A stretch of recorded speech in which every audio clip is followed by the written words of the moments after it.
Okay, this video is on, are you manipulating me?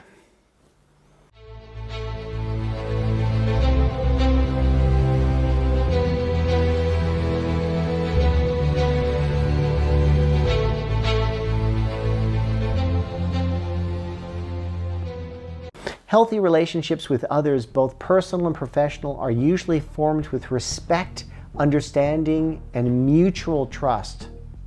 Now, some people will use these three essential relationship foundations to benefit themselves in some way.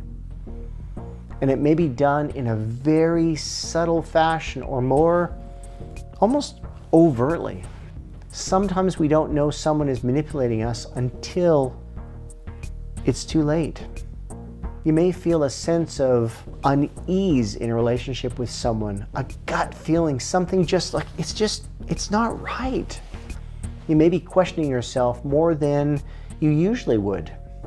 Manipulation usually involves attempts to change your feelings or emotions, to manipulate you to act or feel a certain way. The manipulator is often not able to ask for what they want or need directly. It involves an element of trying to control the other person. Think of how product advertisers try to manipulate people's emotions to get them to buy a new product. In politics, the election campaign is essentially an attempt to influence or manipulate voters to vote for a particular candidate by changing voters' opinions about an issue, or sometimes even trying to convince voters of untrue claims. It's a similar process of manipulation in relationships. So how do you know if you're being manipulated in a relationship? Well, there are some signs you can look out for. Firstly, if you feel a sense of fear, guilt, or obligation regarding what someone is asking you to do, be aware of these feelings and where they are coming from.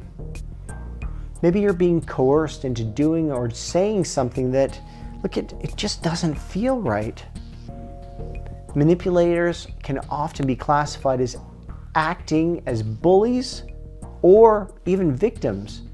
Or maybe they kind of swing between the two. The bully role involves overpowering you in some way, using fear and threats and intimidation. The victim manipulator, on the other hand, uses guilt as their weapon. They may come across as hurt, and they try to label you as the culprit. They are trying to enlist a sense of guilt to manipulate you into doing something. However, in this case, the victim is usually the perpetrator or the person that has caused the problem. The manipulator uses the knowledge that if you can enlist guilt in you, you might feel obligated to help them. If you're questioning yourself more than you usually would, you might want to take a closer look at your relationship.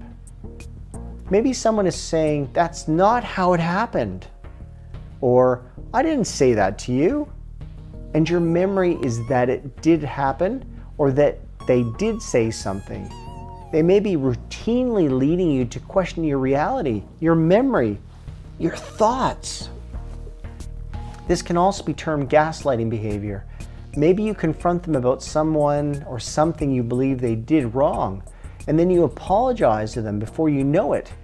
You might find yourself feeling guilty or defensive more often. These are all signs to look out for.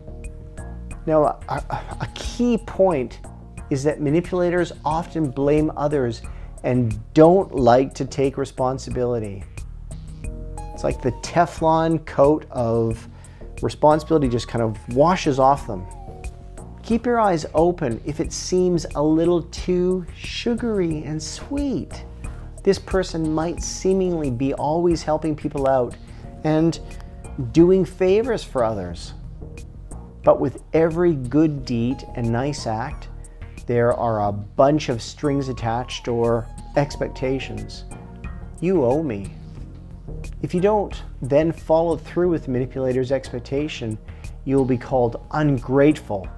After all that I've done for you, you do this.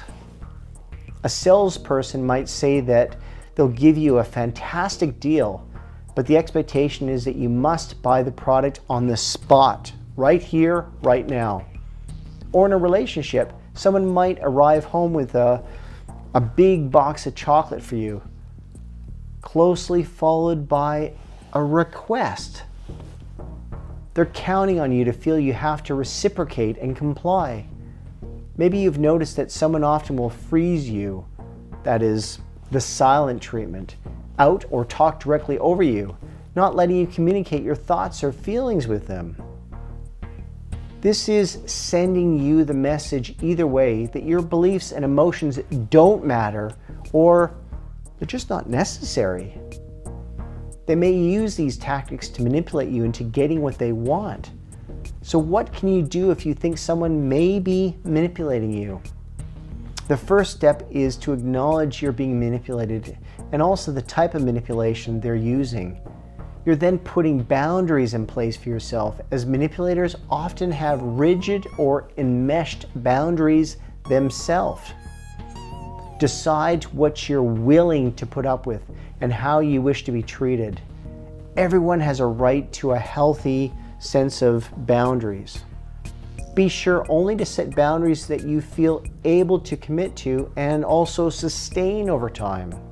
Otherwise, the manipulator may realize they only need to push harder to get their way, and you let the boundaries go. Be prepared to walk away and let go. Sometimes relationships we have with others are toxic and unhealthy, and we need to remove ourselves for our sense of well-being. Be aware you may need to seek professional support to help you through this. Now, thanks very much for watching, and I do trust this was useful. Please take care. Bye for now.